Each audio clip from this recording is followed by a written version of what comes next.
Hello, this is Father Mark, and this is day 20 of the Bible in a Year, and today we're hearing the story of Judah and Tamar. It is a strange story, but to kind of understand it, you have to understand something about the ancient times, and that is that they didn't know that when conception happens, there's 23 chromosomes provided by the man, the sperm, and there's 23 in the ovum or the egg of the woman. And when conception happens, that's a human person when they combine. But back in ancient times, they kind of thought that the man had the child and deposited it in the woman, and she was kind of a glorified incubator. That sounds bad, but that's kind of how they thought of it. And so that's why there was a number of different laws. That's one of the reasons why. And they also thought that eternal life, they didn't really know about like heaven and the afterlife, and so having a descendants was very important, especially for the man, that he would have, his name would continue and he could live forever. Women didn't have that sort of hope, but so it was kind of the always very important that the man, his name and his heir, his ranch, his posterity, would continue on, and he would sort of be remembered forever that way. That was very important for them back then. So that's why we have this strange law back then. It was called the Levirate law. Levir is a word that means brother-in-law. And what it meant was that if a man was married and didn't have children, and he died, well, his brother had a responsibility to go into the widow and have a child with her so that she would have an heir, and the ranch or the estate and the sort of the family would continue that way. So the brother-in-law would have a child, but it wouldn't be his child. It would be kind of the widow's child, and that way. So this is a strange sort of a law that they had back then, but it explains what happened here. So what happened was Judah, he had 3 sons, and the oldest was named E-R, and he was married to a woman named Tamar, but he was evil, and so he died. And so the responsibility, therefore, was that the second oldest son, whose name was Onan, would have to go in, and he went in, but he refused. He didn't go through with this thing of having relations with her so that she could have a child.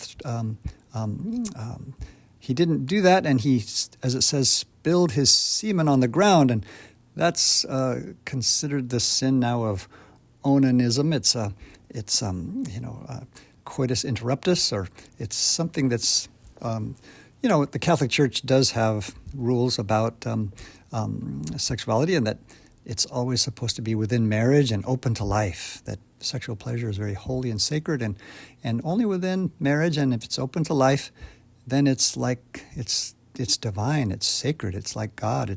God is, it's like 2 become 1, and 1 becomes 3, like the Trinity when they have a baby. That's my little poem.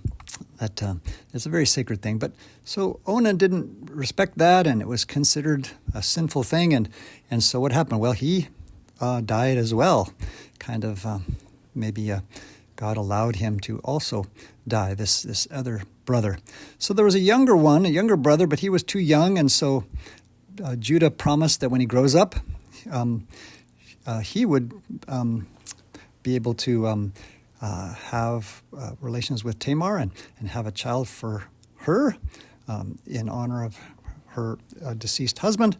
But then Judah never follows through, and so Tamar is desperate, and so she becomes so desperate that she takes desperate measures, and she actually takes advantage of what happened. Judah, his wife died, and he was grieving and sad, maybe, and lonely, and Tamar went to the street corner, kind of, and dressed up like a prostitute and seduced him.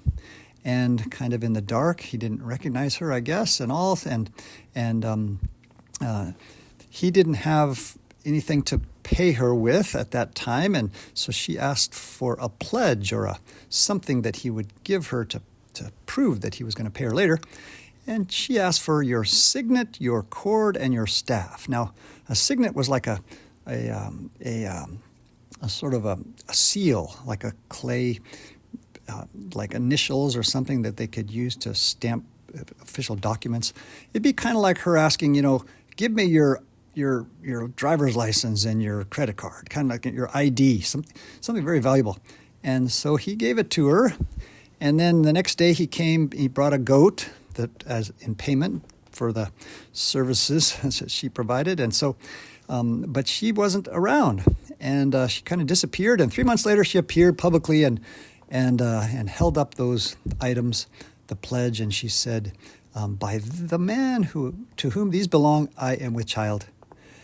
And Judah had to admit that he was in the wrong, that he hadn't fulfilled his duty toward her, and that she, even though she was devious, she was more righteous than I, as it says there in verse number 26. In verse 27, there's an interesting little detail, and that is that when Tamar was going to have her baby, it was actually two. There was twins in the womb, as it says, and everybody knows that the firstborn would get the inheritance,